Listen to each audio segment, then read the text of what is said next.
Hey, 8th grade, Mr. Herzberg here. We're looking at today is May the 6th. That's a Wednesday, which means we are halfway into the fourth quarter. So we're going to go ahead now and get started. We're going to finish up Fahrenheit 451. I know you're excited to finish that. You'll be getting your project on Friday, your end of the year project. It'll be based into two parts. You'll get all that information. We are also going to go over our journal. We're going to go over our homework from Monday. Let's get started. Remember, this week's standard is reading an informational text 8.5. And reading informational text 8.5 is all about what is a good paragraph structure, analyzing paragraphs. And when we analyze, imagine kind of like what Sherlock Holmes does with a magnifying glass. You take something and you look at it closely and you look at the parts. What makes a good paragraph? We talked a little bit about the thing you may have heard in like an elementary school called the hamburger paragraph, which makes you take the parts of a paragraph and you line it up similar to the way a hamburger is made. You get the top and bottom bun, that's your topic sentence and your conclusion sentence, and all the ingredients in the middle, the meat and everything is your supporting details and your text evidence. So today you're going to be reading a paragraph all about is cheerleading a sport. It's, again, remember persuade, inform, entertain. This would be to persuade, maybe inform a little bit too. Your job will be to analyze the structure of the paragraph and then discuss the role of each numbered sentence in developing and refining the paragraph's key concept. And the key concept's easy because it's the title, is cheerleading a sport. So what you're going to do is number your Google Doc 1 to 6. Remember, a good paragraph is how long? 5 to 7 sentences long. 5 is the minimum, 7 is the maximum. So this one's 6, and each sentence is numbered. So in other words, you can imagine the paragraph is like a hamburger, and the parts are numbered, similar to a hamburger. And your job is to tell me how did the topic sentence, number 1 for example, how did the topic sentence tie back into the concept is cheerleading sport? How did conclusion sentence? And then all the supporting details, okay? So go through each part of the hamburger and tell me how it played a part in helping you understand the idea is cheerleading a sport, okay? So I should see at least 6 sentences here backing up your answer and telling me how each part of the paragraph ties into the central idea, okay? So let's go over our Fahrenheit questions from Monday. You only had 3. It was we're getting towards the end here, so I figured let's not beat a dead horse. Go ahead and give you what's left. So number 1, how do the wanderers become books? Well, we've Montag's now run into these men in the forest. They're old bearded men, and we're learning that they're professors from Ivy League schools. And the way they become books is they memorize parts of books. So, for example, if I wanted to become part of Tom Sawyer, I would memorize a chapter of Tom Sawyer, and if someone said, who's chapter 1 of Tom Sawyer? They point to me and say, that's my job, I memorized chapter 1. Now, the reason for doing this is that they want to have the books to be never forgotten. So people become and memorize those parts of the books. Why did the police stop chasing Montag? They stopped chasing Montag because they caught him. And I use my quotation mark fingers there sarcastically because they actually did not catch Montag. They randomly pointed out a poor innocent man on the street. I think they labeled him as an outlier or as an unpredictable. And they'd been watching him. He was just out, probably insomnia, walking on the street, smoking a cigarette, minding his business. And the helicopters converge and the hounds converge on him. Now they say, why attack him? Why go after this poor man? Well, he was already labeled an outlier in their community, so therefore he was kind of like Clarice. So they figured nobody would miss him, and the reason people know they can't tell if it's Montag or not is they blurred his face out. Because remember, everything is filmed and everyone is watching this on the TV, like reality TV. So they purposely blur his face out right before the hounds get him and they kill him and they say Montag is dead. See, they have a scapegoat. It's controlled. Society thinks that the government's doing its job and everyone can rest easy. Okay? Number 3, what book of the Bible does Montag decide to become? He wants to become Ecclesiastes. Old Testament stuff, right? So his job for the time being will be Ecclesiastes. Okay? All right, let's finish this book up. I want you to note today, I really want you to note today, when we wrap this up, how much Montag has changed. I mean, we talked in the Google Meets about how he's a dynamic character. He is round and dynamic, and he is going to change, and he is changing, opposed to Beatty and, the other women, his wife, their friends, and they didn't change. They were flat characters. They were purposely there just to give Montag other characters to act against. So look at how he's changed, specifically since now he's joined the other professors. His curiosity about education and reading can really flourish. 151 to 158 is today's, and we're going to finish it up. I hope you guys enjoyed this. This has been a lot of fun for me. Kind of different, but fun. "Look!" cried Montag, and the war began and ended in that instant. Later, the men around Montag could not say if they had really seen anything. Perhaps the merest flourish of light, motion in the sky. Perhaps the bombs were there, the jets 10, 5 miles, one up. For the merest instant, like grain thrown over the heavens by a great sowing hand, the bombs drifted with dreadful swiftness, yet sudden slowness. Down upon the morning city they left behind. The bombardment was all to interest and purposes finished. Once the jets had sighted their target, alerted the bombardier at 5,000 miles an hour, as quick as the whisper of the scythe of the war was finished. Once the bomb released, which yanked it over, it now a full 3 seconds. All the time in history before the bomb struck, the enemy ships themselves were gone, half around the visible world. Like bullets in which a savage islander might not believe because they were invisible, yet the heart is suddenly shattered. The body falls in separate motions, and the blood is astonished to be freed on the air. Brain squanders its few precious memories, puzzled, and dies. This was not to be believed. It was merely a gesture. Montag saw the flirt of a great metal fist over the far city, and he knew the scream of the jets that would follow. Would say, after the deed, "Disintegrated, leave no stone on another, perish and die." Montag held the bombs in the sky for a single moment with his mind, and his hands reaching helplessly up at them. "Run," he cried to Faber, to Clarice. "For God's sake, run." To Mildred, "Get out. Get out of there, Millie."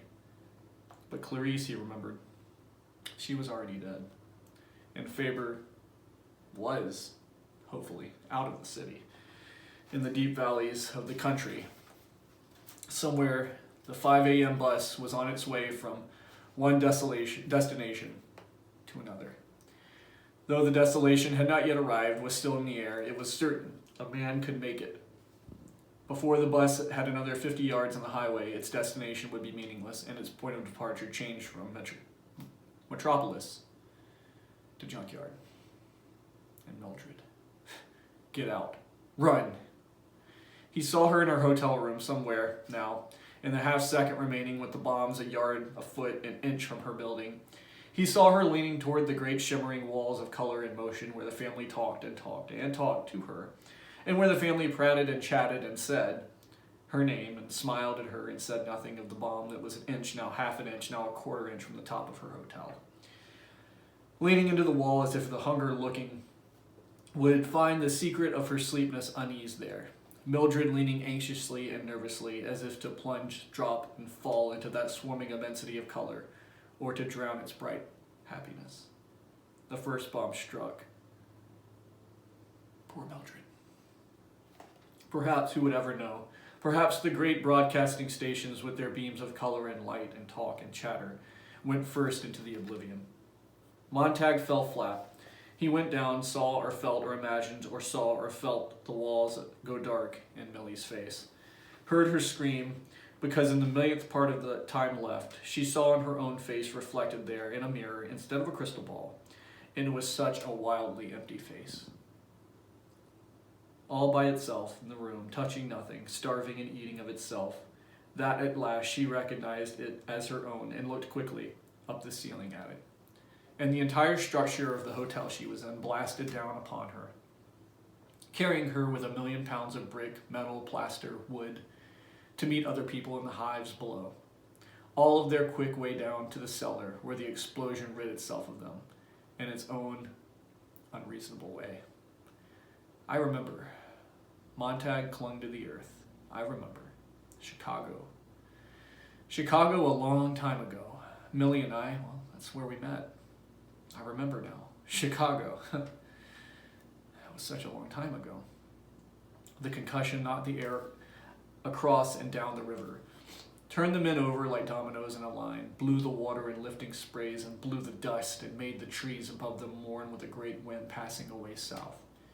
Montag crushed himself down, squeezing himself small, eyes tight.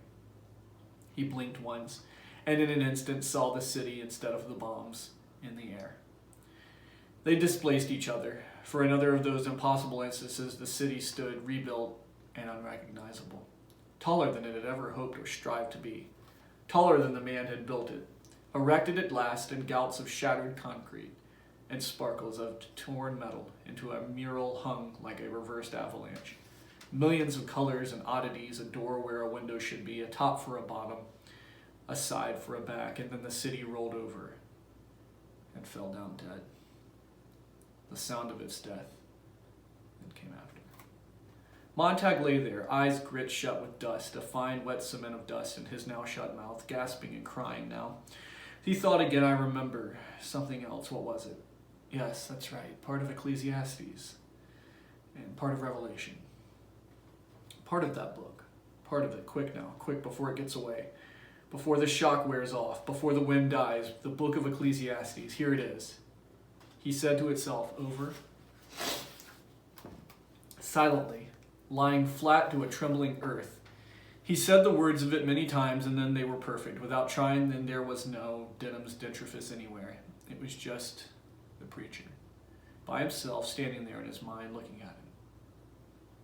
There, said a voice. The men lie gasping like fish out of the grass. They held to the earth as children holding to familiar things, no matter how cold or dead, no matter what has happened or will happen. Their fingers were clawed into the dirt, and they were all shouting to keep their eardrums from bursting, to keep their sanity from bursting, mouths open. Montag shouted with them, a protest against the wind that ripped their faces and tore their lips, making their noses bleed. Montag watched the great dust settle and the great silence move up into the world, and lying there it seemed that he saw every single grain of dust and every blade of grass, and he heard every cry and shout and whisper going up into the world now. Silence fell down in the sifting dust and all the leisure that they might need to look around, to gather the reality of this day into their senses. Montag looked at the river. We're going to go on that river. He looked at the old railroad tracks. Or we'll go that way.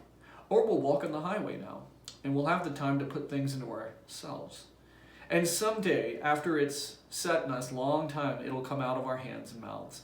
And a lot of it, I think, will be wrong. But just enough of it will be right. We'll just start walking today and see the world the way the world walks around and talks, the way it really looks. I want to see everything now. And while none of it will be with me when it goes in, after a while it'll gather together inside and it will be me. Look at the world out there. My God, look at it out there. Outside me, out there beyond my face. The only way to really touch it is to put it where it's finally me. Where it's in the blood, where it pumps around 1,000 times a day. It's going to get a hold of it, so it'll never run off. I'll hold on to the world tight someday. I've got one finger on it now. That's a start. The wind died. The other men lie a while in the dawn edge of sleep, not yet to rise in the beginning of the day's obligations. The fires, foods, thousands of details putting foot after foot, hand after hand, they lay blinking their dusty eyelids. You could hear them breathing fast, then slow, then slow. Montag sat up. He did not make any other further movements. The other men did likewise. The sun was touching the horizon with a faint red tip. The air was cold and smelled of a coming rain. Silently Granger arose, fell on his arms and legs, swearing instantly under his breath. Tears dripping from his face, he shuffled down to the river and looked upstream. It's flat, he said. A long time later. Look at that, Montag. The city looks like a heap of baking powder. It's gone. And a long time after that, I wonder how many knew this was coming.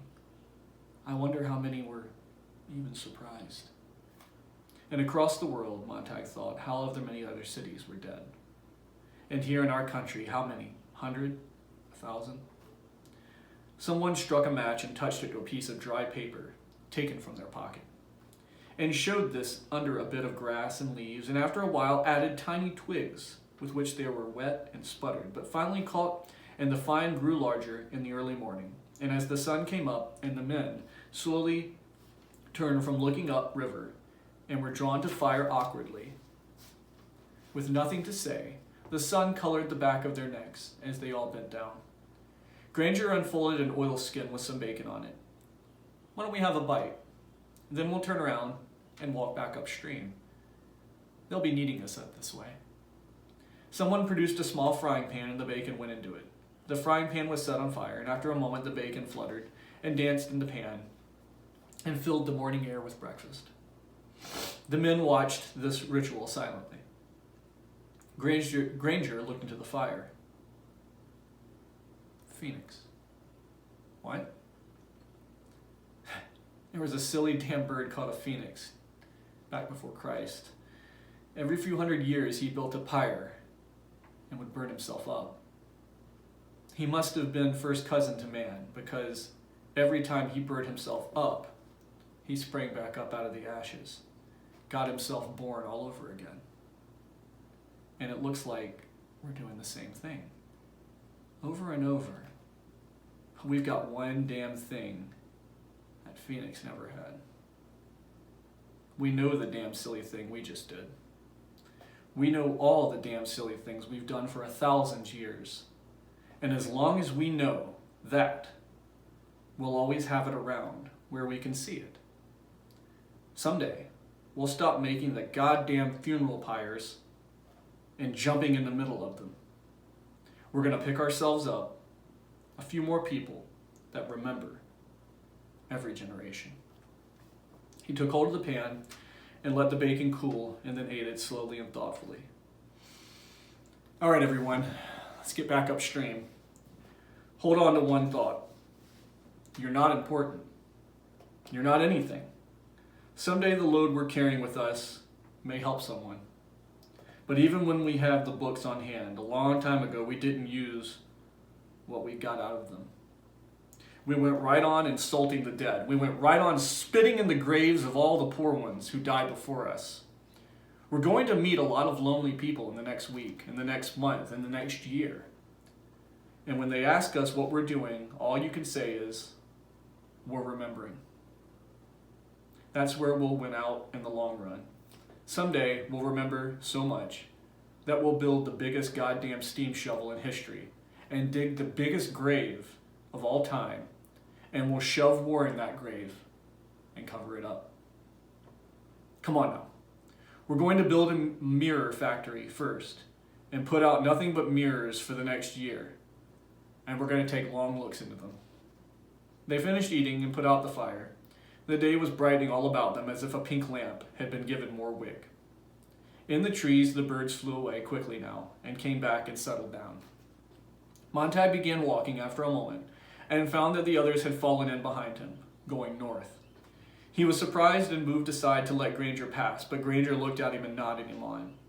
Montag went ahead. He looked at the river and the sky and the rushing track going back to down where the farms lay, where the barns stood full of hay, where a lot of people had walked by the night on their way from the city. Later, in about a month or 6 months, certainly not more than a year, he would walk along here again alone and keep right on going up until he caught up with all the people. But now there was a long morning's walk until noon, and if the men were silent, it was because there was everything to think about and much to remember. Perhaps later in the morning, when the sun came up and had warmed them all, they would begin to talk or just say things they remembered to be sure. They were there to be absolutely certain that things were safe in them. Montag felt the slow stir of words, the slow simmer, and when it came his turn, what could he say?